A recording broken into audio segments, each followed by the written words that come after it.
Il-bidla fl-Awtorita tal-Ippjanar laqtet b'mod pożittiv ukoll is-settur tad-diżabbilta.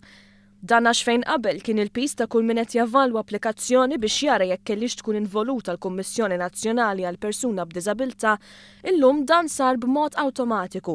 Spjega dwar il-bidla fil-proċess iċ-Chairperson tal-Kummissjoni Oliver Scicluna. MEPA, meta kienet għadha MEPA, il-case officers tal-MEPA kienu jibgħatu xi pjanti li kien jidrilhom li għandhom jaqgħu taħt l-assessment tagħna.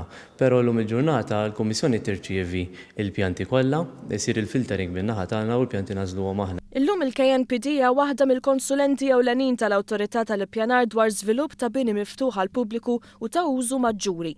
Skont rapport maħruġ mill-KNPD jirriżulta li fis-sena 2015 kien hemm 713 l-applikazzjoni li ma ġewx rakkomandati mill-Kunsill minħabba li skont il-pjanti preżentati dawn ma kinux aċċessibbli għal persuni b'diżabbilta, filwaqt li 404 applikazzjonijiet ġew rakkomandati.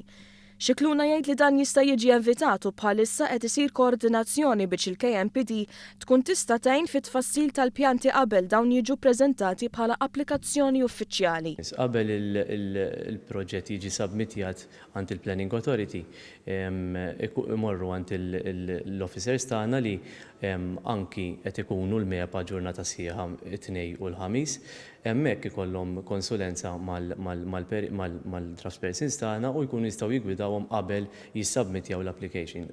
Iżda x-xogħol ma jiqafx hemm. Il-KNPD permezz ta' diversi professjonisti fis-settur qed tagħmel diversi spezzjonijiet fuq bini li jkun diġà lest mix-xogħlijiet. Minn 75 binja spezzjonata s-sena li għaddiet, 43 binja rriżultaw li kienu aċċessibbli fil-waqt li 32 minnhom ma kinux aċċessibbli. F'dan il-każ l-Awtorita ma tkunx tista' toħroġ iċ-ċertifikat ta' konformità.